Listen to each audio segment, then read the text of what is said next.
États-Unis. Et il utilise des termes assez sophistiqués, c'est-à-dire il prend comme exemple ce qu'avait fait l'Union soviétique, c'est-à-dire de dicter un mode de vie à d'autres pays. C'était très mauvais ce qu'avait fait, dit-il, ce qu'avait fait l'Union soviétique, mais vous êtes en train de faire exactement la même chose. C'est d'exporter votre mode de vie et de forcer des pays de l'accepter. Et il prend comme exemple, évidemment, le Proche-Orient, l'Afrique du Nord, où il dit vous avez essayé d'instaurer la démocratie, la liberté, vous avez obtenu le chaos total, l'anarchie, qui a engendré les phénomènes qui sont les vrais défis aujourd'hui, c'est-à-dire comme l'État islamique.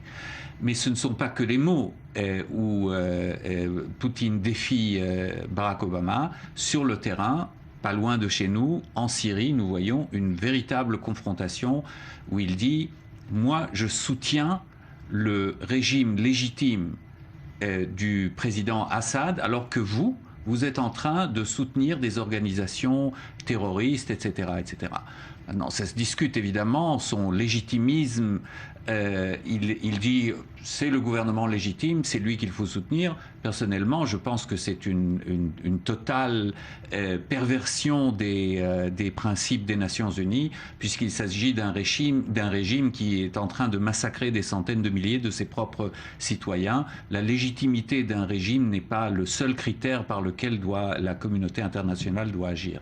Maurice Fergand, vous êtes d'accord?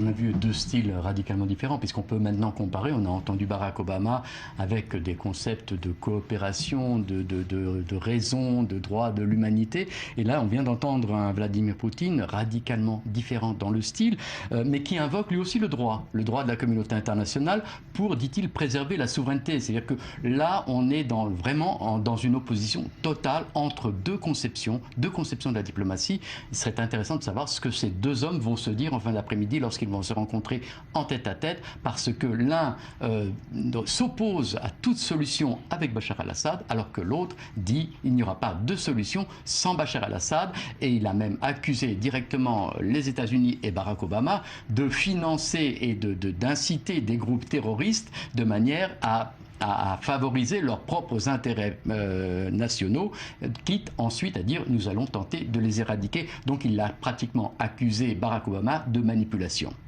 Alors justement, on va s'arrêter un peu plus sur ce dossier syrien qui a été au cœur de l'allocution de Vladimir Poutine. Il a réitéré sans surprise son soutien à Bachar al-Assad. Oui, c'est le principe fondamental de l'intervention russe en Syrie, c'est de dire il y a un régime légitime, dit-il.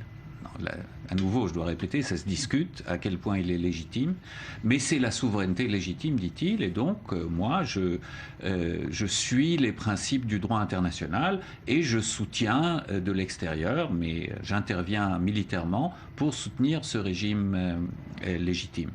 Et la seule armée légitime. Et la seule armée légitime. Maintenant, Maurice Fergand a raison, c'est une grande question. Qu'est-ce qu'ils vont se dire tout à l'heure quand ils se rencontrent? Je suppose que les deux discours, d'une manière ou d'une autre, sont des préparatifs à cette rencontre, c'est-à-dire des messages publics extrêmement fermes. L'un dit jamais avec Assad, l'autre dit jamais sans Assad. Et moi, je suppose que les deux cherchent